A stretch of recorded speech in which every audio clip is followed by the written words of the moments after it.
Doordash drivers how to get fired in only minutes by abusing the restaurant staff and not bringing your hot bag and using them as your servant.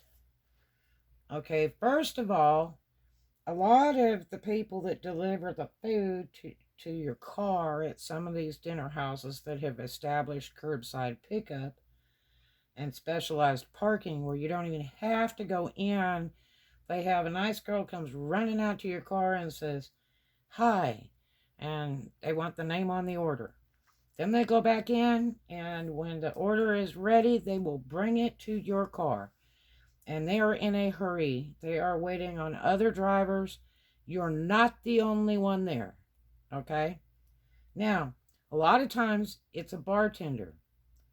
Bartenders in Florida get paid around $4.50 an hour plus tips, and they get taxes taken out of their check. Okay?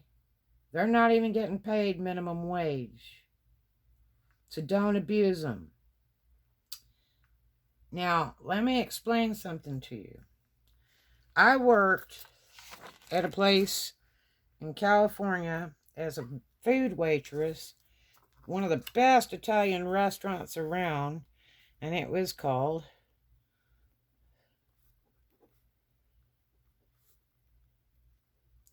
Scarpolino's. And it was in the 300 block of West Manchester in Inglewood. Worked there a long time. It was a side job, and they had 3 owners there. They were Persian. There was Akbar, Moji, and Reza. Okay? Now, one of these guys, I think it was Reza, his wife would come in on occasion to manage the restaurant. And we all knew what we were doing. We'd been working there a while. And there was one girl there that was there longer than me, named Denise. Real pretty blonde girl. Her husband was an auto mechanic. And she ended up working for me years later when I had my bar. But anyway, we knew what we were doing. And the food was just tremendous. We served a lot of the law enforcement, from detectives to policemen, all that. And they got half off on their food. But anyway, Reza's little wife, she's like 4 foot tall, little tiny thing, dressed beautiful, had gold hanging off of everything she could hang it off of. And they all drove Mercedes, you know. And she would kind of wander around the restaurant like she didn't even know how to be a manager. But boy, she saw you make a mistake, she was back there screaming at you. Just screaming, throwing the biggest hissy fit you ever saw. And I mean, everybody turned bright red. And this place only worked like 1 or 2 waitresses at a time on the floor. It wasn't a real big place. Probably had 10 tables. And on a main drag. And she would just go crazy. And so, you know, one of the girls was trying to be friendly with her. I think it was Denise. And I was just, you know, when I come to work, I don't get buddy-buddy with you. I just do my job, get out. And so anyway, she was trying to get buddy-buddy with Reza's wife. And was like, well, so, you know, how, what's your country like? And da-da-da. And the lady's telling us, and she said, and the white people are our slaves. And she's like, really? Well, what do you mean by that? She's, oh, they do, like, clean our houses, and they cook, and, you know, work on our properties. But the white people in our country are the lowest class. They are the slaves. So that really offended me, because all the people that worked there were white, including myself.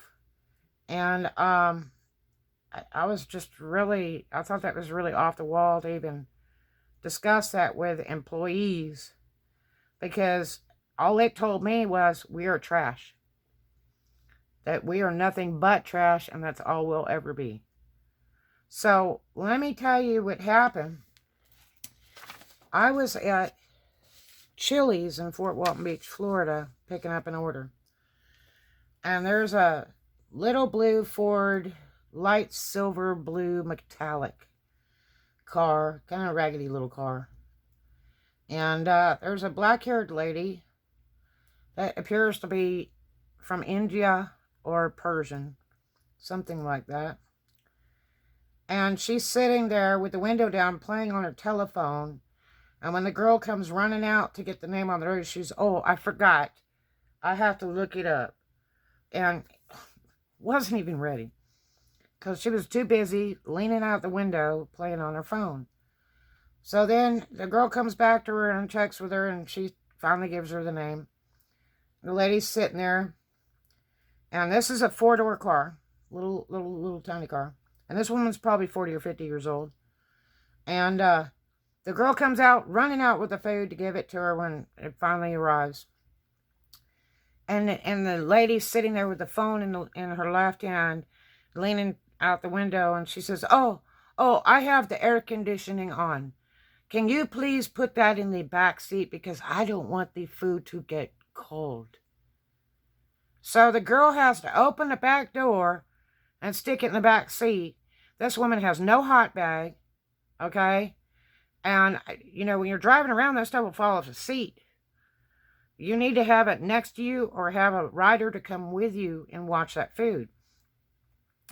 And this particular store, it says right on the app, the first message when you pull up, it says park in the to-go parking and make sure you have your hot bag. Now, let me tell you what happens. The restaurants that are hooked up direct to Doordash, whether they pay for the service, which is usually about 30% cut of their sales of food to use Doordash, unless they're nominated for free, which I nominate a lot of restaurants through the years to the app, so they don't have to pay. But a lot of them will hook up on the link, and it comes through their cash register, through their computer, whatever. And they have an option there, okay, to grade the dasher, or if there's a problem with the dasher. And all they do is touch a button. Wham. You never come to that restaurant again.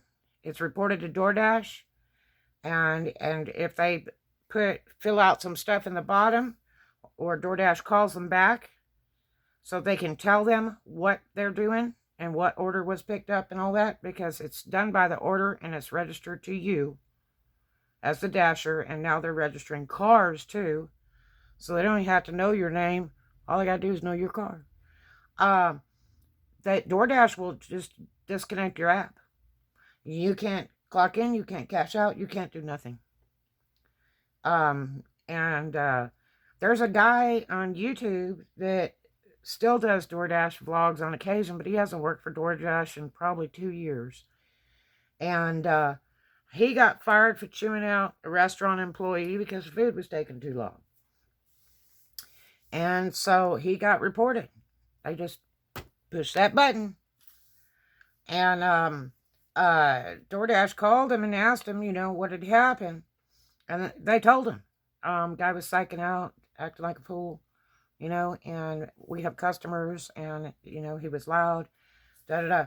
So he gets fired instantly. The app is zeroed out. Can't access it, nothing, can't log in, nothing. And then they send you a letter later. You've been terminated. They don't let you know in advance. They just terminate you. And then you call and you text and you send letters and all that like this guy did, and it never worked. So he decided to try to sign up again. Well, remember, you have to have your driver's license to do that. And some other things. But anyway, they caught him the second time around, re-registering for Doordash, and canceled his account immediately. It lasted about a week. And he was still griping about it. But you don't go in these restaurants and abuse the staff. And you better have your hot bag or the party's over. They can report you. All you got to do is push that button on that screen, that party's over. You're finished. And they're not your servant. You take that food in your hand and get out of there, so the next driver can come up and pick up food. You do not abuse these people. Do you understand me? And I hope the lady is listening to this vlog, because you're going to get terminated, because I reported you too. They are not your servant. That is not that girl's job. She is running back and forth. She is not getting paid much to do it. And I didn't see you tip her either. You know, it's all about those tips. That's not part of her job to touch your car. You know, there's corona. And people get that by touching stuff too. So, and your car was nasty dirty anyway. So, let me tell you, do not abuse these restaurant people. They need the money just like we do. So, don't do it. Just remember, they have that magic touch. The Midas touch. And all they gotta do is touch that screen. And touch that button on that screen and you're finished. Because it goes immediately to Doordash through the computer and they will stop your app. You understand me? I'm not joking. Be nice to the people. If you do have a problem with some staff of a restaurant, you know, you can check with the manager on another day and be very nice to them. You can call them or send an email or, you know, visit the restaurant. And the managers are usually pretty darn nice and say, you know, I have a little problem and I work in food delivery and so, you know, did this or did that or whatever. And usually the managers are wonderful because everybody's desperate for money right now. These restaurants would be closed if it weren't for the app gigs. All of them. Not just DoorDash, but all of them. So, they're happy to fix something. But please don't abuse the staff. They're not your servant. Your mama don't work here. You got it? Be a big girl. Bring your hot bag. And do what you're supposed to do. When that girl hands you that order, you're lucky you don't have to go in the restaurant to go get it and to wait around. You are so lucky to have them bring it to your car, because there are not many stores that are doing that. Not at all. So you take it from her hand, be nice, tell her thank you, get it in your hot bag, and get the hell out of that parking. You understand me? I am not kidding. That makes me so mad. But again, it's a light metallic blue, very light metallic blue, raggedy Ford 4-door little compact car with a Florida tag, with a black-haired lady that says, "Oh, loaded in the back seat because of my air conditioning is too cold and will make the food cold. Sorry, we're not your servant. Do your job or don't do it. Okay? Sorry, but that's the honest truth. This is a job. It's a job. Do it. It's not that hard. Do it. You can get hot and cold bags for $1 at Walmart or Dollar Tree if you haven't got the one that they send you in the mail. Okay? Those will get you by. And it's tax deduction for any supplies you buy for your app gig stuff. It's a tax deduction. It's items to operate with. It is part of your business. But you'll be surprised when they do that golden touch and push that button and you have no more business. Got me? So do your job. All right? May the money tree crash on your stage. And we love you. Hope you have a great day and lots of great customers and lots of really good tips. But we are not your servant.